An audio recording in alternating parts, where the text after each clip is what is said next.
Okay, magandang araw. Happy Friday sa ating lahat. Ito, update balita tayo. Alam na natin na sa kasalukuyan ay merong APEC summit na nangyayari sa South Korea ngayong taong 2025. At nandoon nga si Marcos Jr. at nakita natin, abay, inisnab ng China. Paano ba namang hindi may pagka-traidor ito, kausap lang nung last year, 2023. Tapos biglang pumunta kay pangalan nito, Biden. Tingnan niyo ito nung panahon na ito, tingnan niyo, 'di ba? Talagang merong sideline meeting, ha? Ito 2023, nakita nyo naman 'yan. Kaya mahirap makipagkamay sa taong ito kasi may traidor sa kanyang dugo. Tingnan ninyo, 你好，有个好，来这里有2天了，适应。Alam nyo, hindi basta-basta na magkaroon face-to-face meeting with Xi Jinping. Alam mo yung talagang dito sa tuga-tuga pag nakamaya mo ito or na-meet mo in person, iba-iba. Kaya nga naman, tingnan mo, focus on reducing tension in South China Sea. The next thing we knew, pumunta ng Amerika. Pagbalik ng Amerika, 4 na extra EDCA sites. Paano ba naman magtitiwala ang itong China at mga ibang bansa sa ganong ugali ng tao, di ba? So titingnan natin kasi ang balita ngayon ay ibinida nitong si Marcos ang ekonomiya or ang Pilipinas sa APEC. Hindi ka ba naman nahiya? Ibibida mo yung alam naman ng buong mundo na talamak ang corruption. Panoorin natin. Ng APEC Summit sa South Korea, ibinida agad ni Pangulong Ferdinand ibinida agad Marcos Jr. ang kahandaan ng Pilipinas na tumanggap ng mas maraming negosyante at investor sa bansa. Live mula sa Gyeongju sa South Korea, nagpapatrol Katrina Domingo. Kat, paano niligawan ng Pangulo ang mga lider ng mga malalaking kumpanya dyan sa APEC Summit ngayong taon? Alvin, bukas, handa at sabik. Ganyan inilarawan ni Pangulong Ferdinand Marcos Jr. ang Pilipinas sa mga negosyante na dumalo at nakinig sa talumpati niya kanina sa APEC CEO Summit dito sa Gyeongju, South Korea. Ayon sa Pangulo, hindi lamang strategic location ang kayang ialok ng Pilipinas sa mga negosyante dahil anya ang ating bansa hitik rin sa mga magagaling na manggagawa. Alvin, sa pagtutulak nga ni Pangulong Ferdinand Marcos Jr. na ilako ang Pilipinas bilang isang magandang investment destination para sa Asia Pacific, sinabi ng ilako ang Pilipinas. Umatras nga ang South Korea doon sa loan sana na ibibigay sa bansa natin. Paano mo ilalako? Alam na, nakita nila na talamak ang flood control or ang corruption, kaya umatras sila sa pagpapautang. Pangulo na nagtutulak din ng kanyang gobyerno ng mga polisiyang mas magpapadali sa pagnenegosyo sa bansa at ang maigting na ugnayan sa pagitan ng gobyerno at ng pribadong sektor. Namumuhunan rin anya ang Pilipinas sa pagpapalawig ng digital infrastructure para mapanatili ang kumpiyansa ng publiko. Digital infrastructure, tignan nyo naman ng ranking, 56 out of 77 countries. Ito, nung 2024, siguro, ewan ko ngayon, na 2024, nung 2023, 45th. Ngayong 2024, 56 out of 77 countries, yan yung ranking po. Lang yang yan? Sa mga digital system ng bansa. The Philippines is open, ready, and eager to do business with you. We certainly value your insights and we welcome your ideas. We are fully prepared to work with you in transforming these ideas into real, tangible results. Ano kayang klaseng business yan? Yung flood control, anong klaseng business? Talamak ang corruption. nagsisitaasan yung kuryente, pati yung mga gasolina, krimen, ganun din, open to do business with you. Nagsiatrasan na nga yung mga foreign direct investors, tapos tatayo ka dyan sa entablado. The Philippines is now open and ready to mingle with the corrupt officials. Samantala, nakipagkita rin si Pangulong Marcos Jr. kay South Korean President Lee Jae-myung na inanyayahan niyang bumisita sa Pilipinas at tumulong sa pagsusulong ng rules-based Huwag kang pumunta, baka manakawan ka doon. order at mas matatag na rehiyon. Nagpasalamat naman si Lee sa pag-anyaya ni Marcos at maging sa pagtulong ng Pilipinas sa South Korea noong Korean War. Next year, we will be the Philippines will chair the ASEAN summits, and I see real opportunities for us to promote a rules-based order, a more secure, more prosperous region. More prosperous. Sa hiwalay na pahayag sa pagtitipon ng APEC leaders kaninang umaga, hinimok ni Lee ang mga miyembro ng ASEAN o ng APEC na magkaisa sa kabila. Kaya nga, alam mo, ganyan lang yung si Lee. Sa harap mo, naka-smile lang yan. Pero hindi yan tanga, hindi yan bobo. Alam niya kung ano nangyayari sa Pilipinas. At alam niya kung ano yung stand nitong kausap niya sa harap with regard to China and the US. Alam niya yun eh. Kaya nga, hinimok niya ang mga APEC members na dapat panatilihin ng cooperation, unity. Pero anong ginagawa ni Marcos Jr. in the middle of ASEAN summit, binring up niya yung tension sa South China Sea. Saan ka ba naman nakikita yung mga ASEAN members? Anong gusto nila? Neutrality, centrality. Tapos ikaw, para kang nagsusumbong, asong ulo na nagsusumbong doon. Ng magkakaibang interes ng mga bansa. Cooperation and solidarity is the only answer that will lead all of us to a better tomorrow. We cannot always be on the same page, as each member economy may have their own interests. Yet, we can unite under the ultimate goal of gathering our strength for co-prosperity. Nauna nang sinabi ng DFA na bakit hindi mo siningil yung South Korea na bakit sila nag-back out doon sa ipapaloan sana nila? Sana tinanong mo kung bakit. Lang nakatakdang pulong si Pangulong Marcos kay Chinese President Xi Jinping dito sa APEC dahil mas pagtutuunan ng Pangulo ng Pilipinas ang mga usapin ng kalakalan at hindi ang politika at seguridad. Maniniwala kami. Ang sabihin ninyo, inisnab ni Xi Jinping si Marcos Jr. dahil traidor. Wala nang ibang rason yun. Kung titignan nga natin, tignan dito Ayan, tignan natin Ito. Ayan. Saan na yun? Ito. Kung titignan nga natin itong meetup nila tignan natin parang kawawa nga siya dito. Ito pagpasok ng meeting dialogues with guests. Dito na upo si Marcos Jr. Dito dito sila Xi Jinping dito banda. Ayan.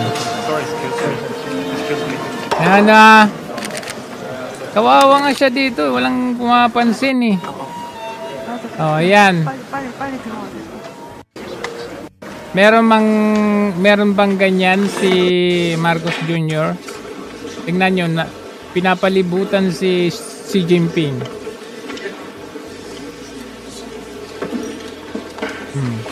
Ayan si Marcos ito. Ayan.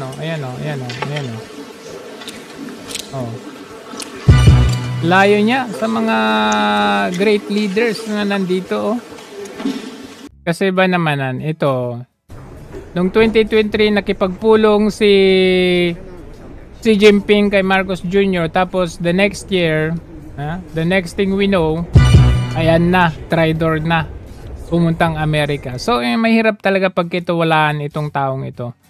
Kaya nga naman, ito, natawa din ako. Dakdak siya ng dakdak dito. Sabi niya, open daw yung Pilipinas, ready daw to mingle business with the investors.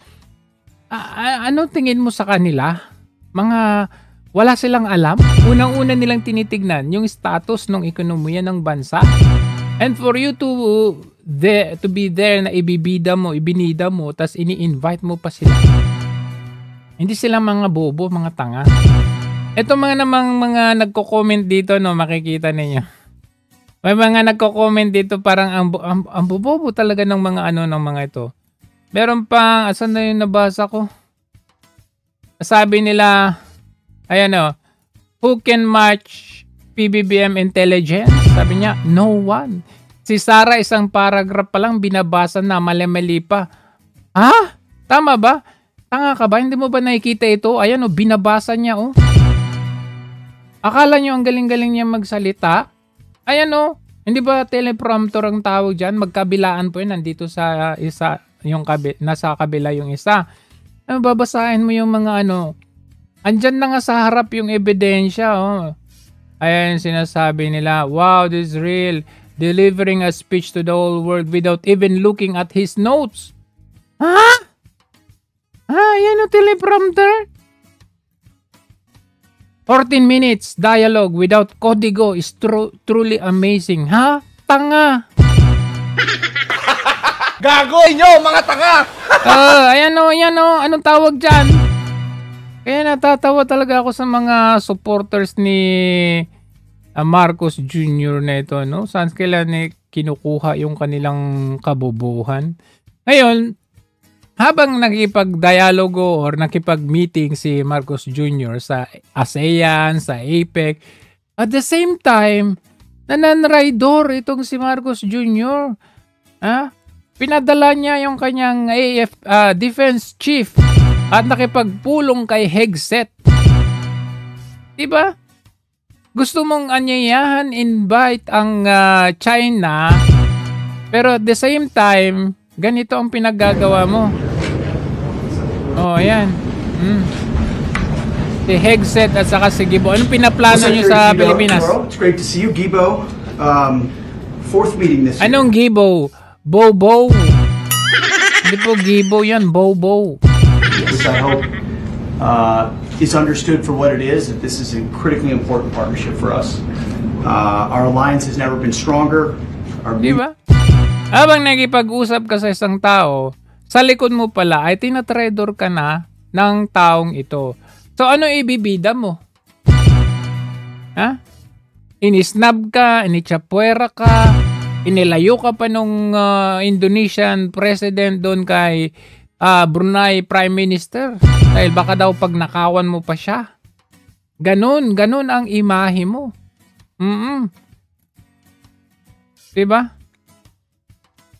Pati nga itong tingnan nyo no. Ito namang asawa niya.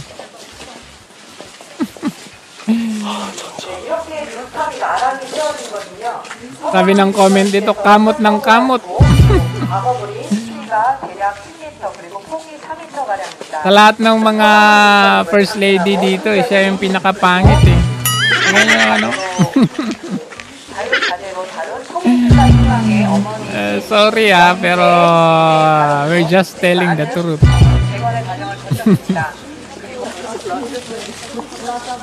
Oh, ini-snap din siya. Wala siyang kasama. Oh, dito. Para siyang tanga. Tingnan niyo, para siyang tanga. Ano tinitignan mo dyan? Oh, singhot. Oh, may natira ba dyan sa ilong? Yikes! Yan ba yung first lady? Walang yan. Ay, nako. Sirang-sira yung mukha, parang palaka. May mabaho?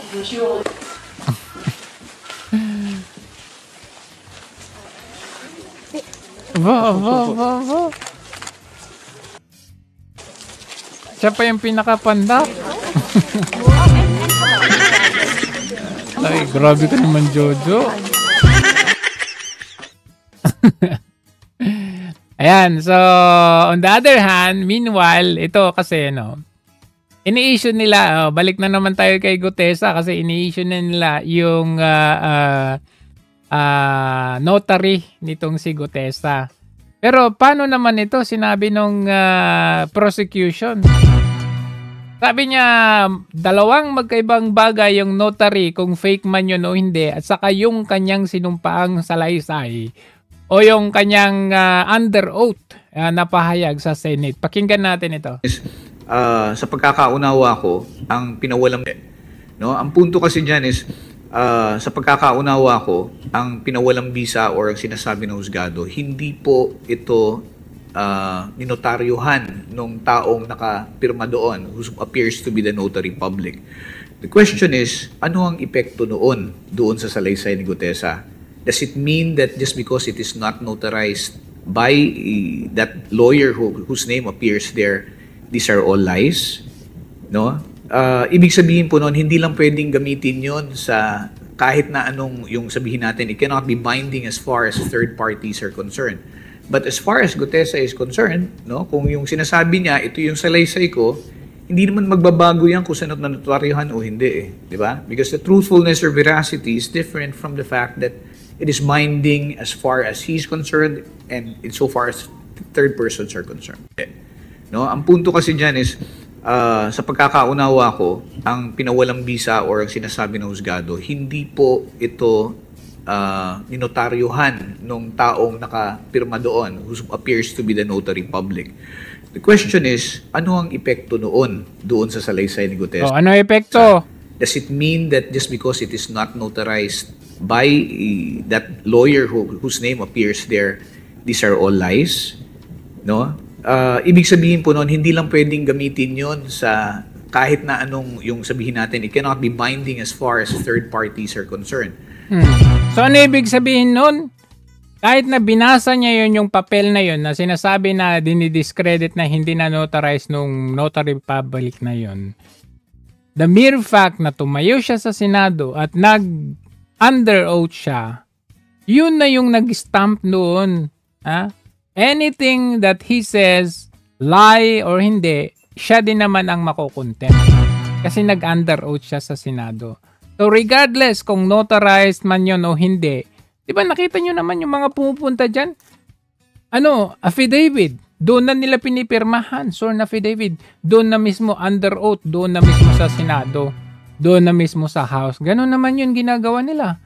Ngayon, bakit nila ini-issue yung notarized or hindi na yan? Hindi naman yun yung issue. Diba? Kung talaga sila gusto nilang katotohanan, imbestigahan nila yung mga nabanggit doon. Yun lang naman yan eh. So, ewan ko, kasi parang yun yung naging issue nila, parang gusto pang kasuhan itong si Gutesa or pinaiimbestigahan. Yung pang witness, yung pang pinaiimbestigahan. Yung na-whistleblow ng witness, yun ang hindi iniimbestigahan. Of the Philippines Chief of Staff General Romeo Browner Jr. ang investigasyon upang alamin kung nagtatago sa Philippine Marine Corps o PMC si Orly Goteza. Si Goteza ang surprise witness sa investigasyon ng Senado sa flood control scam na nagsabing nagdadala sila ng mga maletang may lamang pera sa bahay ni dating House Speaker Martin Romualdez at dating kongresista na si Zaldi Co. Yan ang dapat nilang imbestigahan, yung mga na-mention niyan. Kasi doon natin malalaman kung nagsisinungaling si Gutesa o hindi. Kay General Browner, agad niyang pinasisiyasat ang issue na pagtatago umano ni Gutesa matapos lumabas ang balitang nasa kustodiya umano ng Marines si Gutesa. Nilinaw naman ng Philippine Navy na si Gutesa ay retiradong Marines mula pa noong 2020. At hindi nasaklaw ng kanilang otoridad o proteksyon. Dagdag pa ni Browner, walang masama kung pinoprotektahan si Gutesa dahil sa banta sa kanyang buhay, pero magiging paglabag ito sa batas kung ito ay ginagawa para hadlangan na siya ay makapagbigay ng testimonya. Una nang naiulat na peke ang lagda ng abogado na nakapirma. Diba? Eto pa, dagdag natin dito kay Gutesa, ito yung talagang last resort nilang pagsira sa credibility ni Gutesa, gumawa sila ng fake news na post. Kapon Jen, ito yung pinakahuling ginagawa nila para i-discredit nila si Gutesa. Opo. Okay. Merong post sa isang page na kung tawagin ay Kabayan Patrol. Sinirculate ito across social media. Ito yung nakalagay na post. Na, kung pwede na si Direk. Ayan. Ayan, sinasabi niya. Grabe, no? Orly Gutesa breaks silence. Pinilit lang ako nila Defensor at Marcoleta. Isip-isipin mo yan, Jen. Gutesa admitted that he was forced to sign a fake affidavit against Speaker Romualdez out of fear and pressure. Ito, nakuha na namin kung sino yung gumawa nito eh. Yung page po mismo. Yung page na ito, ang ginagamit niya dyan ay mga troll farms, Makikita mo na troll farms kasi pinakita nila rito, ang mga accounts ay Vietnamese eh. Ganun po? May Vietnamese accounts, karamihan So kung halimbawa sa 1,500 Vietnamese at yung iba pa Arabic accounts. Para kunwari, maraming sumusuporta. Maraming nag-suporta at totoo yan. Ngayon, ibalik nga natin doon para makita natin.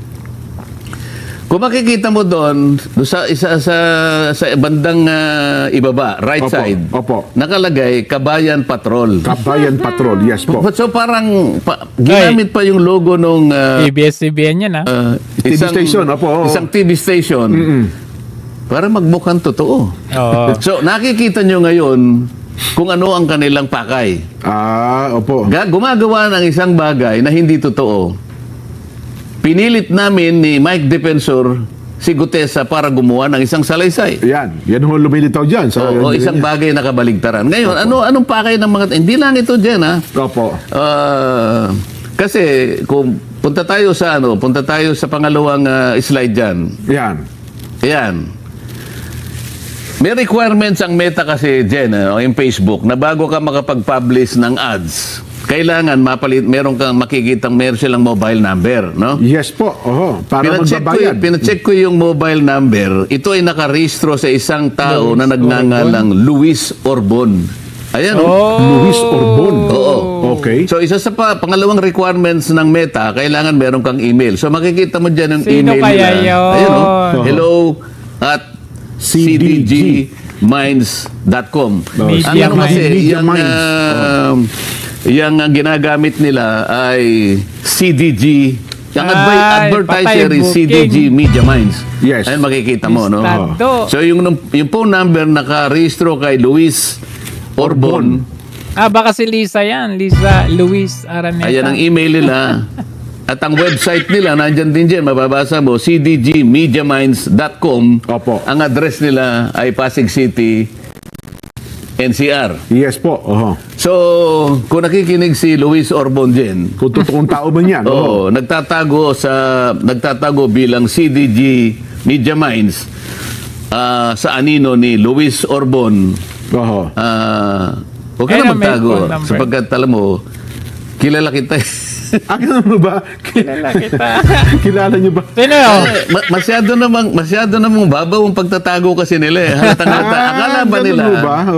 Alam mo, Luis Orbon. Ano kaya to? Siguro, maaring na-underestimate mo ako na hindi ko kayang suriin kung nasaan ka o kung sino ka. Makukuha kita Maghintay ka lang. Maraan naman. Ayan, tama po kayo. Maraan tayo dyan, di ba? Ay nag-handle ng 4 na pages. Oy, Kabayan Patrol, dapat alam mo, Balita on the Go, Chips of Staff. Sa Facebook yan. Bukod doon, meron pa sa iba. Kaya sila ang sabay-sabay na nag-launch ng fake news campaign. At binuboost nila, binabayaran nila, laban kay Orly Gutesa. Ayan, makikita nyo isa-isa yan, Yung number 1, ito yung Kabayan Patrol. Ayan, Ayan, opo. Sinasabi ko sa iyo na pangalawa na undermining the whistleblower nila para iligaw ang ating mga kababayan na maaaring maisip nga nila si Gutesa, nasaan si Orly. October 24 hanggang October 29. So talaga palang no? So, ito pa. Alam mo, ang kanilang ginagasta bawat araw, merong range from 500 pesos to 4,000 pesos. Nako. Ayun. So, sa buwan gagasta sila. Noong una, kasama yung... Ako, alam na natin kung sino nasa likod niyan. Di ba umamin si Marcos Jr., nag-hire siya ng libo-libong tools. Gawain kasi nila yan eh. Hindi, I mean, isipin niyo sino kaya ang posibilidad na nasa likod ng pagsira sa mga sinabi ni Gutesa? Ngayon, titignan natin ano ba yung mga pahayag ni Gutesa. Di ba na-mention doon, Martin Romualdez, Zaldico, may dalawang taga-deliver doon. Di ba? Yung mga yan involved doon. Kasi kung hindi nila sisirain itong si Gutesa, darating tayo doon sa dalawang tao na yon at may posibilidad na kapag nagsalita yung isa sa dalawang tao na yon, mapipinpoint yung si Marcos Jr. So balik tayo dito, sino ang mga may posibilidad na gagawa ng mga trolls na ito? Diyan pa lang, bistado na. Ganyan ginagawa nilang pag-discredit. Dito naman tayo sa kay Zaldico, no? Kasi yun nga, yung nakalabas ng bansang 3 air assets. Ayun, eto na naman, todo depensa na naman sila dito sa mga air assets na ito. Como sinasabi ni Vince Dizon na hindi naman nila maibebenta yan. Bakit? Kasi hindi pa yan na deregister. Ito. Yung pong yung pong clarification nga, very clear na kahit na po nasa Malaysia yung 2 chopper at Singapore yung isang eroplano, hindi pa rin po maibebenta yan dahil po nakapigil po ang lahat ng pag-deregister. Kung maaalala nyo po, Sir Ted, nung pong una po namin ginabas yung 13 air assets na di umano'y konektado kay former Congressman Zaldico. In-announce ko din po noon na may attempt na i-register itong 3 air asset na ito. At ito po ay napigilan. Dahil na po doon, hindi po sila maibebenta. Napigilan nila. Oo. Pero ang question dito, nailabas na pala ng bansa. Ngayon, sabi niya, hindi may bibenta yan kasi hindi na deregister, sabi niya. Pero ito, inalam natin, no, sa tulong ng AI. Alam nyo pala, pwede palang maibenta kahit hindi siya deregistered. Ito, tingnan natin. One European country that has been publicly identified as a location where the registered aircraft was purchased is Bulgaria. One specific case, an aircraft that was deregistered from the German aircraft register was sold to a buyer in Bulgaria. Hindi yan hindi deregistered yan pero naibenta sa isang buyer sa Bulgaria. Huwag tayong magpakampante kasi nakita natin may mga history na pwedeng maibenta ito kahit hindi siya na i-deregister kung saan yung origin of country. One example dito is yung halimbawa in one European countries like sa Bulgaria, may corrupt doon na official or whatever. Pwede nilang suhulan yon. Lalo na pag corrupt yung official.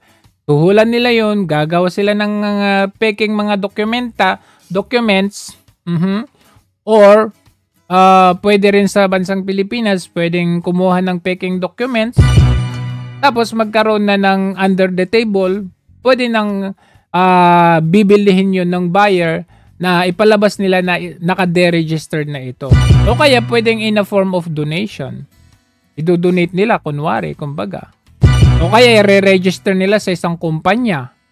So maraming paraan po yan. Huwag po tayong magpakampante na okay lang, hindi may ibibenta yan kasi hindi siya deregistered. Diba? nagpakampante tayo na sana sinabi nila na hindi raw makakalabas ng bansang Pilipinas. Pero ano nangyari? Out of our knowledge, August pa pala nalabas sa bansang Pilipinas. So dyan pa lang, paano na natin mapagkakatiwalaan itong pinagsasabi nila? Tapos ito pa, dagdag mo pa ito. Dagdag mo pa ito. Diyan po sa naiwan na sampok, meron na si Speaker Romualdez. Yung naiwan na sampok. Sa katotohanan po, sa record na chinek namin, wala. Yung boss, walang air asset. Yung under niya, 10 ang kanyang air assets. Sinong maniniwala sa inyo? Wala sa walang lumalabas na pag-aari ng speaker. Sir, you said na monitored naman. Di ba naibalita na yung pag-aari ni Speaker Romualdez na aeroplano niya? Low air assets ni Zaldico. And yun na ay dahil na sa medical matters kung bakit sila umalis ng bansa. Namomonitor niyo rin po ba kung sino yung mga sakay ng air assets? Kasi the public are parang sabi, baka ito yung ginagamit para makaalis na iba't ibang bansa si Zaldico kasi nga hanggang ngayon hindi pa rin siya alam kung nasaan. So, alam niyo rin po ba na baka ginamit to ni Congressman Zaldico? Yes ma'am, actually kasama dun sa flight plan pag nagre-request sila ng exit clearance yung passenger manifest. Oh. So meron tayong listahan kung sino yung mga kasama doon at wala namang si Zaldico doon. Walang yan. Flight plan, manifest, walang nakitang Zaldico doon. Ang tanong, paano nakalabas yung eroplanong yan? Sige nga, Aber. Kaap! Oy, kaap! Naku po. Ano na lang ang mangyayari sa investigasyon natin? Ang ginagawa nyo, Joel Villanueva, Jingo Estrada, Chis Escudero, may mga bahay sa Baguio, sa Benguet. Pero etong dalawang ito, hanggang ngayon, protektado at binabakapan. Nakalabas na ng bansa. Yung 3, hindi natin alam, August pa pala nakalabas. Tapos ngayon sasabihin nito, hindi at wala silang record, may eroplano. Si Martin Romualdez, akalain mo yung boss walang eroplano? Tapos si Zaldico, 10.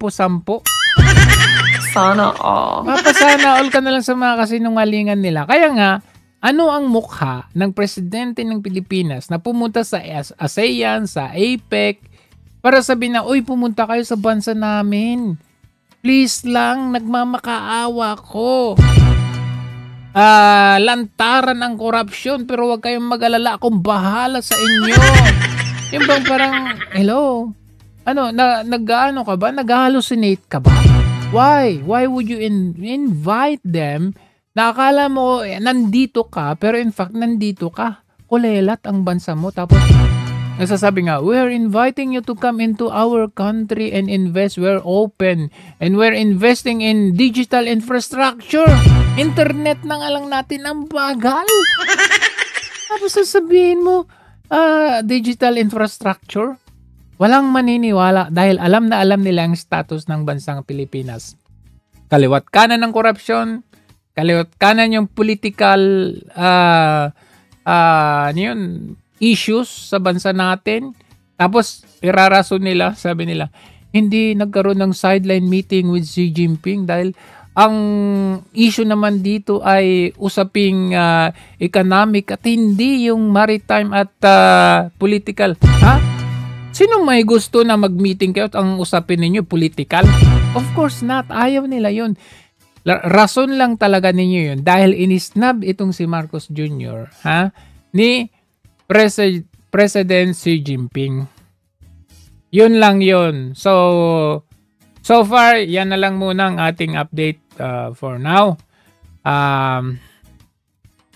Sa talaga lang, nakita ko pa nga yung yung sinabi ni Marcos Jr. doon sa meeting with the OFWs dyan sa South Korea. Sabi niya, ang goal ko, ayan, ay magiging option na lang para sa mga OFWs ang pumuntang abroad. Not by no choice but by option na lang. Kumbaga, choice na lang kung mag-abroad or option na lang kung hindi. Tagal mo nang sinasabi yan, uy. Nung nangangampanya ka pa lang, yan na yung sinasabi mo. Ngayon, kung sinasabi mo na, gagawin nating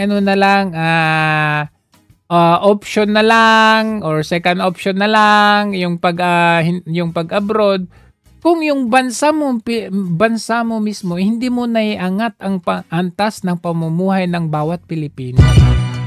Sahod nandito pa rin sa baba, ang presyo nandyan na sa pataas ng pataas. Ultimo mga OFWs ngayon hindi mo maalagaan. Tapos sasabihan mo na pauuwiin mo yung mga OFWs at dyan na lang sa bansang Pilipinas at magiging option na lang sa kanila ang lumabas ng bansang Pilipinas. Kumbaga, lalabas ng Pilipinas, magbabakasyon, magtutur, parang ganun. O kaya kung mas maganda yung offer sa labas, syempre, maganda ang offer sa labas. Kasi sa Pilipinas, hanggang ngayon, hindi maganda ang offer. So, bakit ko pa pipiliin yung Pilipinas? Diba kayabang-yabang? Tapos si Auntie Claire, walang ginawa kundi kumanta. And awit natin. Diba, entertainment na lang ba yung public service ngayon? Wala na tayong na-achieve sa bansa natin kundi panay front lahat ang nakikita natin. Panay front na. Eto, nagpo-progress na tayo. Pero in fact, in reality, ang mga bawat Pilipino naghihirap pa rin hanggang ngayon. Binabaha, agmamahalan ng mga kuryente natin, gasolina, ganun din, krimen, ganun din. So, how can you, paano ka nagkaroon ng guts na mag-invite ng mga dyan? I mean, you have this, may mukha ka pa na ihaharap dyan sa mga APEC leaders dyan. Nasasabihin mo, punta kayo sa bansa namin. When in fact, tignan mo hindi ka nga sumasang-ayon sa kanilang principle. Sa ASEAN na neutrality, centrality, hindi ka sumasang-ayon. Kasi in the middle of this summit, nagbe-bring up ka ng, parang nagsusumbong ka ng away. Ang gusto mo yung, alam mo yun, kasi ginaganito kami, parang ganun. Tapos pumunta ka naman dyan sa APEC, alam mo yung status ng bansa mo, alam mo naman kung sino nandito ka sa diba? Si Xi Jinping pinapalibutan, si Trump pinapalibutan. Nag-meeting na yung dalawa, Xi Jinping at Trump, nag-meeting na sila. Pero ikaw, para kang crybaby hanggang ngayon, South China Sea, West Philippines Sea, diba? Mini-meeting mo pa yung headset ng defense mo. I mean, diba nag-remind na mismo yung si South Korea, si Lee, na dapat maintain natin yung cooperation, unity natin. Tapos ikaw, wala kang ibang ginawa kundi yung naghahanap ng away. Ano pa asahan natin sa bansang Pilipinas? Saber.